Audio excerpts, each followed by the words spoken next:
자, 거기에 대한 트윗 한번 볼까요? 강경화 임명?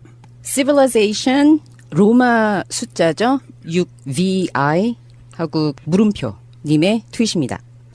강경화 장관 입성 마음에 든다. 실용적인데 콩콩 박아둔 반짝반짝이 좋아 좋아라고 올려주셨습니다. 문바라님이 이렇게 올려주셨네요. 강경화 외교부 장관 임명에 전국 급냉이란다. 폭염에 잘 됐네. 크크크. 아침에 10시에 무슨 삥꽁 와가지고 저 굉장히 놀랐어요. 일요일 아침에 누가 무슨 문자를 보내질 않잖아요. 그런데 폭염주의보가 날라와가지고 아 역시 정권이 바뀌니까는 이런 주의보도 날라오는구나 하고 보니까 정말 덥긴 덥더라고요 오늘. 주말에만 우리 딸내미네 뭐 이렇게 만나서 뭔가를 하잖아요. 네. 그러니까 놀아줘야 돼. 얘들은 집안에서 노는 거 싫어해요. 그렇죠. 어딘가를 가야 돼. 아, 날씨 막 떼약볕에 죽는 줄 알았네 진짜. 아. 정상인 대한민국을 위해 님의 트윗입니다. 강경화 장관 취임을 국민으로서 진심으로 지지하며 축하합니다. 선진 외교, 적폐 청산으로 멋진 외교부 만들어주세요라고 올려주셨습니다. 그리고 이런 트윗이 정말 많이 돌아다니고 있습니다. 미디어 몽고님이 중요한 거 올리셨네요. 속보, 소녀상 제작한 김은성 작가, 강경화 외무부 장관 임명 기념 인사동에서 축하주 쏠 테니 나와라 공지 올렸답니다. 많이들 참석 지났겠네요. 방송 나갈 때. 안타깝다. 생방송이었으면 좋았을 텐데. 네. 문바라기님의 트윗 하나 더 읽어드리겠습니다. 강경화 장관 임명 앤드 윤병세 퇴임 이런 걸 두고 겹경사라고 하지. 예. 이렇게 올리셨네요. 자, 그런데 야3당이 강경화 임명에 반발해서 메시지는 그래요. 더 이상 협치는 없다. 언제 협치는 했나요? 그러니까 한 번이라도 뭔가 해보고 좀 뭐 안 한다고 해야지. 시작도 안 했는데 이게 안 무슨 한다고 보여주고 하기에는. 난 다음에 좀 안 한다고 좀 빼야지. 아쉬워라도 하지. 정우택 강경화 후보자 임명 강행은 국회와 협치 포기 선언이다. 결격 사유가 드러나도 마음대로 하겠다는 오만과 독선이라고 말했고요. 자유한국당을 비롯한 야당의 입장은 더욱 강경화될 수밖에 없다. 신기하네요. 라임을 맞춘 건가요? 장난쳐? 진짜 좀 유치하다 좀. 추가 경정 예산안과 정부 조직법 처리, 김희수 헌법재판소장 후보자 인준 포기열, 다른 장관 후보자 인사청문회 등은 앞으로 계속될 국회 현안에 대해 자유한국당과 야당의 협조는 대단히 어려울 것이라고 협박을 해주셨습니다. 대통령께서 강경화 장관 임명하고 임명식이 있고 나서 발언한 내용에 보면 야당이 그런 식으로 대통령에게 하면 안 된다. 아주 강력하게 경고를 했어요. 우리 청와대와 대통령은 앞만 보고 국민만 보고 꿋꿋하게 나가고 있는 중이고요. 문미용 님이 이렇게 올려주셨네요. 거두절미하고 해도 다 알아들으실 거예요. 마구 짖는다는 것은 두렵다는 것이다. 맞습니다. 네. 저도 딱 똑같이 생각했는데 네. 개는 무서울 때 짖거든요. 그러면 예. 네. 열심히 짖으라고 하시고요. 큰 아주 그 맹수라고들 하잖아요. 네. 그들은 그냥 가만히 있다가 공격할 때 으르릉 한번 하고 물어요. 원래 큰 애들은. 으르릉 안 할 때도 있고 그냥 훅 해가지고 뭐지?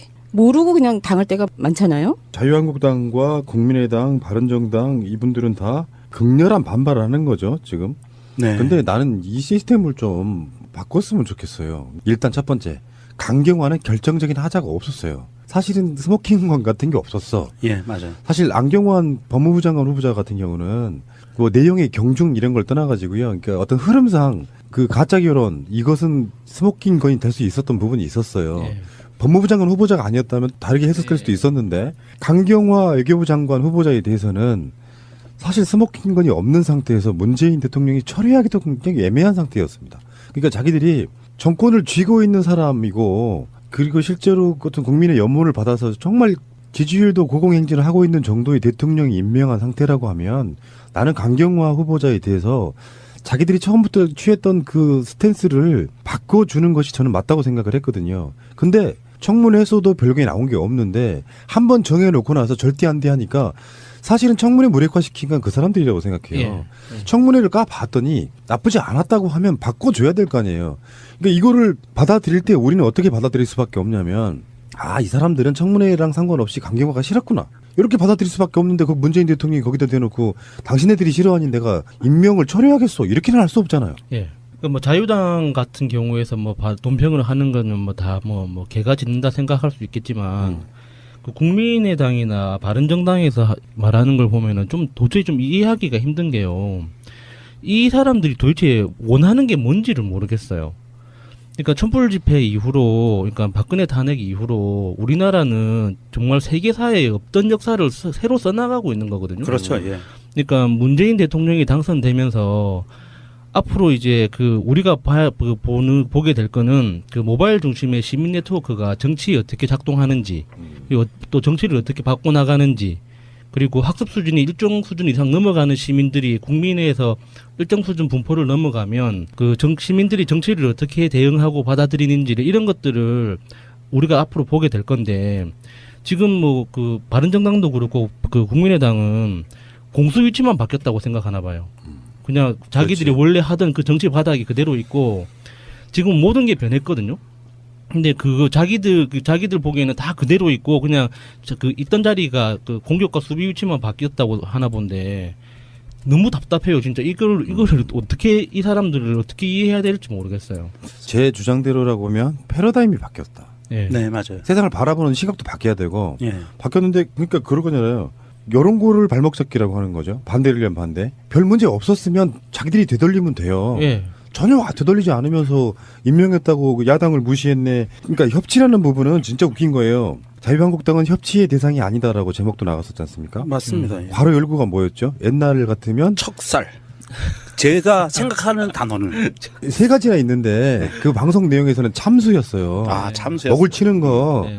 그다음에 척살이라고 하는 사람도 있었고 네. 다음에 청산이라고 하는 사람도 있었어요. 그러니까 최소한 협치라는 말을 자유한국당은 할 수가 없는 대상이라고 보고. 그렇죠. 그 척살이건 참수건 청산이건 그 대상이 되다 뿐이지 그 안에 주체로 들어올 수가 없는 존재들이죠. 예. 제가 굉장히 훌륭한 비유를 했더만요. 제가 살인자가 살해당한 사람의 장례식장에 와서 밥 내놓으라고 얘기하는 거랑 좀 굉장히 유사한 형태이고요. 근데 거기에 지금 뭐 국민의당이나 바른정당도 그런 마인드를 전혀 버리지 못하는 것 같고요. 이제부터가 시작이에요. 사실은 지금 문재인 대통령이 순항했단 말이에요. 순항했는데 그 순항하고 나서 이제부터가 본격적으로 시작된다. 역사에 있어서 평행이론 같은 게 시작되는 거예요. 오늘 불어. 이제 야당들이 들고 일어났고 이렇게 되면 이제 어떤 식으로 영향을 끼치게 되냐면은 물론 그 사이에 안경환 후보자의 사태가 주는 나름대로의 쇼키가 좀 있었다고 저는 봐요. 그런데 잘 나갔으면 좋았겠지만 어차피 이거는 올 것이 온 거예요. 이제 결국에는 강경화를 임명 안 할 수도 없고 그쪽에서는 자기들 칼을 뺐는데 누구라도 한번 떨어뜨렸어야 되는 상황태에 있는 입장이잖아요. 근데 문제는 앞으로 김희수 헌법재판소장의 부분. 국회 네. 통과 사안이지 않습니까? 네. 심한 경우는 몇 개월 늘어질 수도 있어요.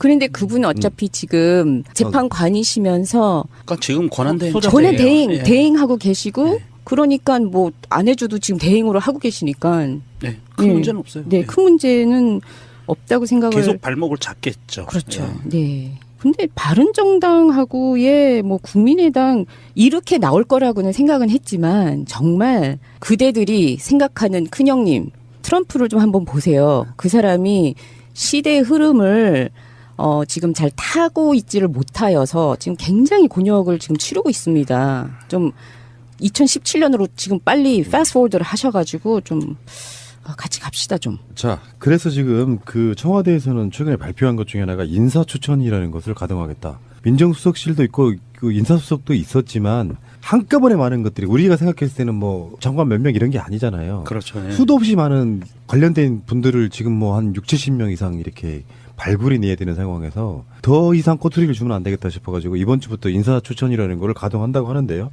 방식이 이런 거예요. 아마 이게 민정수석실하고 인사수석이 공동으로 만들어진 일종의 임시기구처럼 느껴지는데 기구라고 할 것도 없이 그렇게 모여가지고 회의를 하는 거죠. 그 후보자를 추천을 하고 그 다음에 2, 3배수로 압축을 하고 다음에 2, 3배수로 압축된 사람들을 약식 검증하고 그 다음에 대통령한테 보고를 하고요. 관련해서 토론도 합니다. 그래서 2, 3배수를 1, 2배수로 다시 압축을 합니다. 그리고 나서 1명, 2명 정도를 압축한 뒤에 정밀 검증을 하고 인사 발표를 하는 굉장히 정밀하게 하겠다는 걸 발표를 했고요. 그건 아마 안경환 후보자가 좀 결정적인 게 아니었나 이런 생각이 드네요.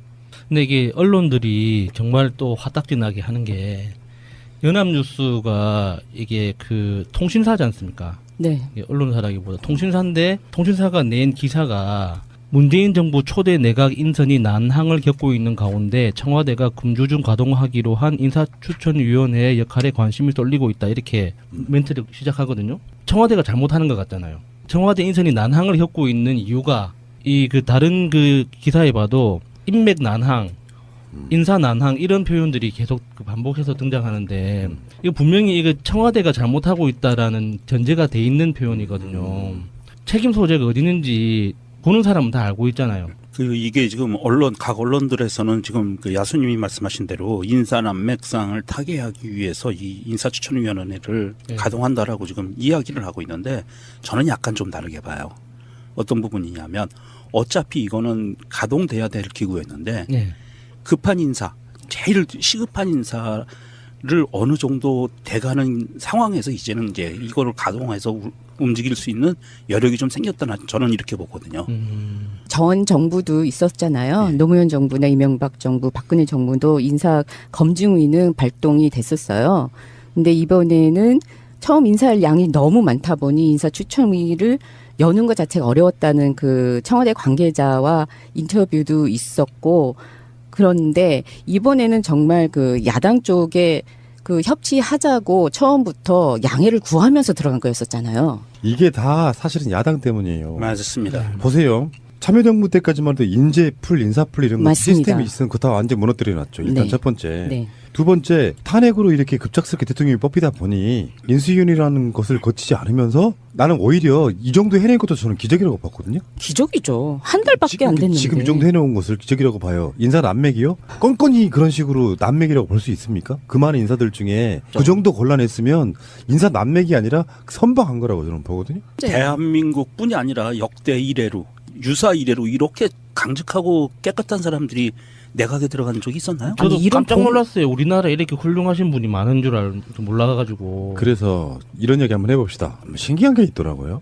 마치 문재인 대통령이 잘못하길 기다렸다는 듯이 이거 자유한국당 이야기가 아니에요. 이쪽 민주진보 쪽 분들이 꽤 있더라고. 소위 비판적 지지라는 분들. SNS 계시는 분들이 그런 분들이 꽤 있더라고. 그러니까 그동안은 좀 못마땅한 거를 누르고 있었던 거야. 에이, 그러다가 그러다가 특히 안경환 문제가 터지니까 자유한국당만큼이나 비판하시는 분들이 있는데 더 세게 나가다. 더 세게 나가더라고요. 내가 지지하지 않는 사람이 대통령이 됐다거나 그게 이제 흔히 말해서 그 기존에 있던 한경호 같은 언론들의 스탠스이기도 사실 했어요. 네. 근데 지금 생각해 보면은 진짜 중요한 건 이런 거라고 봐요. 잘하는 거 잘하는 것대로 칭찬해 주면서 못하는 것을 바라보는 시각은 두 가지입니다. 기본적으로 그 사람 지지하는 사람은 많은 것들 중에 실수도 한 해라고 바라보지만 지지하지 않았던 사람들은 어떻게 바라보냐면은 남들이 지지한다고 하니까 잘하네 했지만 자기 본능이 그냥 발동하는 거야. 그럴 줄 알았어. 요거 있잖아요. 네. 근데 요게요. 이건 인간의 본성에 좀 되게 말초적인 이기심밖에 안 되는 이유가 뭔지 아세요? 조금만 잘못하면 그럴 줄 알았어 하고 물어뜯잖아요. 결국에는 개혁도 아무것도 안 돼. 안 돼요. 예. 결국에 논란만 되다가 지들이 바라는 개혁도 안 된 상태로 그려놓고 그렇게 망가뜨려놓고 봐. 너 개혁 못했지? 결국에는 그 실패가 그런 사람들 때문에 생긴다는 걸 한번 생각해봐야 돼요. 대단히 잘못한 문제가 어디 있습니까, 현재? 저는 그런 사람들이 바로 관심종자라고 생각합니다. 발언의 목적이 정말 설득이라거나 안 그러면은 비판적 지지를 위해서 잘하라는 의미에서 발언을 하는 게 아니라 단순히 자기가 주목받기 위해서 그냥 똑똑한 척 내가 더 많이 안다라는 목적으로 발언하는 사람들이 훨씬 더 많거든요. 저는 그 사람들 발언을 들을 때마다 그래서 어쩌자는 건가라는 그런 생각밖에 안 들어요. 차라리 대안을 제시하든지 정확하게 팩트를 가지고 이 조목조목 이게 잘못됐다고 이렇게 지적해 주든지 해야 되는데 이것도 아니고 저것도 아니고 목적도 잘못됐고 그러니까 당신이 하려고 하는 일의 목적도 잘못됐고 방법도 잘못됐고 당신 자체가 잘못됐다는 그럼 어쩌자는 거예요 그러면. 본능적으로 자기들은 비판적 지지네 뭐네 이야기를 하지만 또는 기계적 균형 이런 이야기하지만 그건 잘못된 거라고 제가 느끼는 게 이것도 기존의 패러다임을 깨라. 가장 큰 최고의 목표가 뭔지를 일단 생각을 하고요. 내가 그 사람이 조금 마음에 안 들거나 싫더라도 우리의 공동 목표가 뭔가를 같이 가면 되는데 제가 그래서 항상 그런 말씀 드리잖아요. 독재가 엄혹할 때는요. 절대 악이라는 박근혜나 이명박 때문에 서로 이렇게 분열이 잘 안 되는데 정권이 바뀐 뒤에 오히려 민주, 시민, 진보 단체들이 많이 깨진다고요. 목표가 사라진 뒤에 방향성이 틀어지는 건데 예를 들면은 지금 나온 장관 후보자들 중에 이명박근혜 때 장관들처럼 노골적으로 부동산 투기를 한다거나 세금을 막 탈루한다거나 그런 식의 절대약을 가진 인물은 없었잖아요. 없죠. 그러니까 이 열악한 상황에서 나름대로 최대한 선방을 한 거거든요. 근데 뭐 하나 터지니 기다렸다는 듯이 니들 그럴 줄 알았어라고 하는 사람들이 그런 사람들 때문에 결국에는 힘이 얻게 되는 게 자유한국당 같은 부류예요. 맞습니다. 그러면서 한쪽으로 뭐 어떤 공격이 몰리기 시작하면 죽도 밥도 안 된 상태로 이미지만 나빠지고 결국은 실패한 정부처럼 되는 거. 우리가 한번 깨달아 봤잖아요. 예. 참여정부 때 깨달아 봤잖아요. 예. 진정성을 믿는다면 이렇게 가야 되죠. 검증하다 보면 의외의 경우가 나올 수 있잖아요. 열심히 잘했는데 이건 좀 아니지? 이야기할 수 있는 거잖아, 그거는. 그렇지만 비판적 지지가 아닌 사람들은 그래도 이런 실수가 나왔지만 기본적으로 이러이러한 점 보고 뽑았겠네. 개혁은 진짜 하고 싶었나 보네 정도까지 하면 괜찮아요. 근데 뭔가 실수 하나가 나오면 기다렸다는 듯이 그럴 줄 알았어 하는 사람들이 너무 많더라는 거야. 특히나 SNS는 그런 게 있잖아요. 나는 SNS가 없었으면 좋겠다고 생각하는 사람입니다. 이건 소통도 아무것도 아니야. 자기가 갖고 있는 그 좋은 의미든 나쁜 의미든 그냥 배설하는 것밖에 안 돼요. 솔직히 말하면 SNS라는 게. 그 배설을 통해 갖고 계속 기록이 남아있는 상태로 이렇게 들여다보고 있으면 인간의 이익심밖에 난 안 보이는 게 없더라, 솔직히 말해서. 이걸 과학적으로 보면요. 작년에 발표한 건데요. 뇌는 칭찬보다 비난에 맞춰 있다고 합니다. 이거는 작년 6월 4일 Scientific Reports라고 그 지에 발표돼 있는데요. 두크 대학의 연구팀은 뇌 영상과 행동 분석을 결합해서 같은 결과를 내놨는데 심리학자들도 사람들이 다른 의의 악한 행동에 더 엄격하다는 것, 곧 칭찬보다는 비난을 더 자주 한다는데 동의한다고 합니다. 그럼 알겠습니다. 자유한국당 부류에 한번 질문 한번 드려볼게요.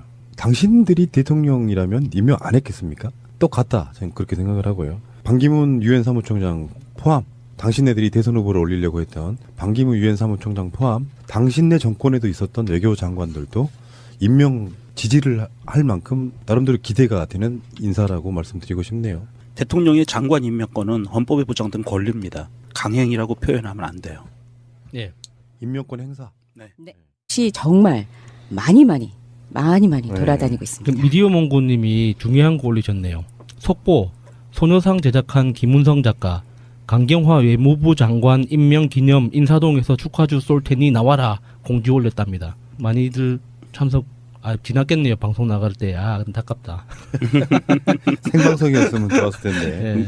문바라기님의 트윗 하나 더 읽어드리겠습니다. 강경화 장관 임명 앤드 윤병세 퇴임 이런 걸 두고 겹경사라고 하지. 이렇게 올리셨네요.